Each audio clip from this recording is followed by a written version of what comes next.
Devaraj cinema release అవ్వడానికి మరో 4 నెలల సమయం అయితే ఉంది. మొదటి సింగిల్తో ఈ సినిమా ప్రమోషన్లు అయితే మొదలు కాగా త్వరలో ఈ సినిమా నుంచి టీజర్ కూడా రిలీజ్ కానుందని సమాచారం అయితే అందుతుంది. ఈ సినిమా కోసం చాలా మంది ప్రముఖ నటీనటులు పనిచేస్తున్నారు. అయితే ఈ సినిమాకు పనిచేస్తున్న ఒక జూనియర్ ఆర్టిస్ట్ అయితే ఈ సినిమా స్టోరీ లైన్ అలాగే ఇతర విషయాలను కూడా వెల్లడించగా ఆ విషయాలు అయితే వైరల్ అవుతున్నాయి. కొన్ని ఊర్లకు దేవరా కాపరి అని, ఆ ఊరి ప్రజలకు సపోర్ట్ గా ఉండడంతో పాటు వాళ్ళకు ఎలాంటి కష్టం వచ్చినా సరే అండగా నిలబడతారని అతను చెప్పుకొచ్చారు. సినిమాలో 10,000 మందితో సముద్రం దగ్గర ఒక ఫైట్ అయితే ఉంటుందని, సముద్రం అంతా కూడా రథంతో నిండిపోయి ఆ సీన్ అయితే వేరే లెవెల్లో ఉంటుందని కూడా ఆ జూనియర్ ఆర్టిస్ట్ అయితే కామెంట్లు చేశారు.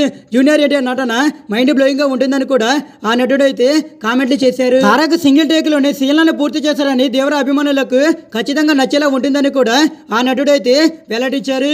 అయితే దేవర స్టోరీ లైన్ అయితే సీక్రెట్ గా రివీల్ కావడంపై అభిమానులు కూడా ఫీల్ అవుతున్నారు. అనధికారికంగా ఎలాంటి అప్డేట్లు అయితే రాకుండా చూసుకోవాలని మేకర్లను అభిమానులు అయితే కోరుతున్నారు.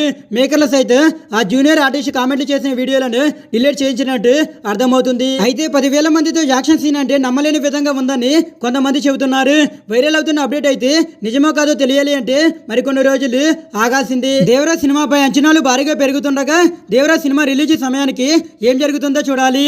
దేవరా సినిమా అయితే 300 కోట్ల బడ్జెట్తో అయితే తెరకెక్కుతుంది.